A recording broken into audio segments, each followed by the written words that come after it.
ಸದನ ಕದನ ಮುಂದುವರೆದಿದೆ. ಸದನದಲ್ಲಿ ಅನುದಾನಕ್ಕೆ ಸಂಬಂಧಪಟ್ಟಂತೆ ಹಾಗೆ ಗ್ಯಾರಂಟಿ ಯೋಜನೆಗಳಿಗೆ ಸಂಬಂಧಪಟ್ಟಂತೆ ಮುಖ್ಯಮಂತ್ರಿಯವರು ಮಾತನಾಡ್ತಾ ಇದ್ದಾರೆ. ಏನ್ ನಡೀತಾ ಇದೆ ಸದನದಲ್ಲಿ ಬನ್ನಿ ನೋಡೋಣ. ಮಾನ್ಯ ಮುಖ್ಯಮಂತ್ರಿಗಳ ಯೋಜನೆಯನ್ನು ಜಾರಿ ಕೊಟ್ಟ ಮೇಲೆ ನಮ್ಮ ದೇವಸ್ಥಾನದ ಆದಾಯ ಹೆಚ್ಚಾಗಿದೆ, ಮಹಿಳೆಯರು ಜಾಸ್ತಿ ಜನ ಬರ್ತಾ ಇದ್ದಾರೆ. ಇದು ನಾನು ಬರ್ದಿದ್ದ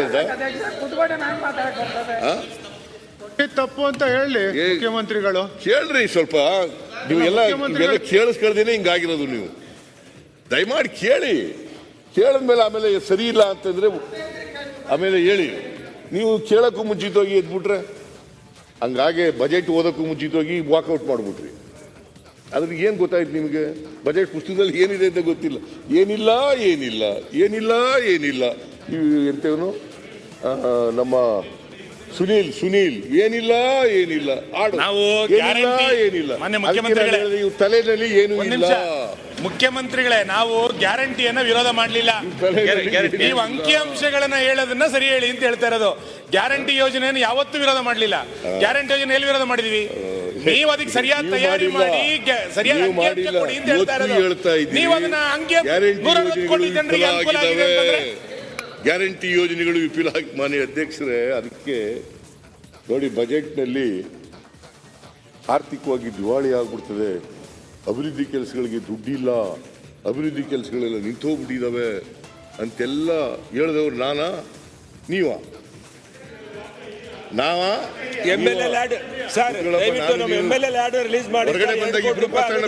ಕೊಟ್ಟಿಲ್ಲ. ನೀವು MLA ಅದನ್ನ ಕೊಡಿ ಸರ್, ಆಮೇಲೆ ಕೂತ್ಕೊಳ್ಳಿ.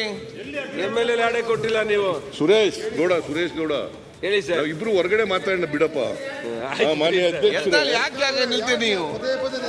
ಕೂತ್ಕೊಳ್ಳಿ ನೀವು. ಯತ್ನಾಳ್ MLA ಲ್ಯಾಡ್ ಕೊಡಕ್ಕೆ ಕೂತ್ಕೊಳ್ಳಿ, ಮತ್ತೆ ನೀವು ಮಾತಾಡಿ ಉತ್ತರ ಕೊಟ್ಟಂತ ಆಮೇಲೆ ಕ್ಲಾರಿಫಿಕೇಶನ್ ಕೇಳಲಿ. ನಾನು ರೆಡಿ, ನಾನು ನಿಮಗೆ ಉತ್ತರ ಕೊಡ್ತೀನಿ. ಮಧ್ಯೆ ಡಿಸ್ಟರ್ಬ್ ಮಾಡಿದ್ರು ಕೂಡ ನಾನು ಡಿಸ್ಟರ್ಬ್ ಆಗಲ್ಲ. ಹೇಳ್ಬೇಕಾದನ್ನೆಲ್ಲ ಹೇಳ್ತೀನಿ. ಸಮಯ ಹೋಗುತ್ತೆ ಅಷ್ಟೇ ಹೊರತು ಇವ್ರು ಏನೇ ಡಿಸ್ಟರ್ಬ್ ಮಾಡಿದ್ರು ಕೂಡ ಅಥವಾ ಪ್ರಯತ್ನ ಮಾಡಿದ್ರು ಕೂಡ ನಾನು ಡಿಸ್ಟರ್ಬ್ ಆಗಲ್ಲ. ಹೇಳ್ಬೇಕಾದದನ್ನೆಲ್ಲ ಹೇಳ್ತೀನಿ. ಮತ್ತೆ ಏನು ಹೇಳಬೇಕು ಅಂತ ನನಗೆ ಗೊತ್ತಿದೆ, ಏನು ಹೇಳಬೇಕು ಅಂತ. ಇವ್ರು ಯಾಕಂದ್ರೆ ಸುಳ್ಳನ್ನೇ ಹಿಡ್ಕೊಂಡು ಜಿಗ್ಗಾಡಿಸ್ತಾರೆ. ಅದಕ್ಕೆ ಉತ್ತರ ಹೇಳ್ಬೇಕಲ್ಲ.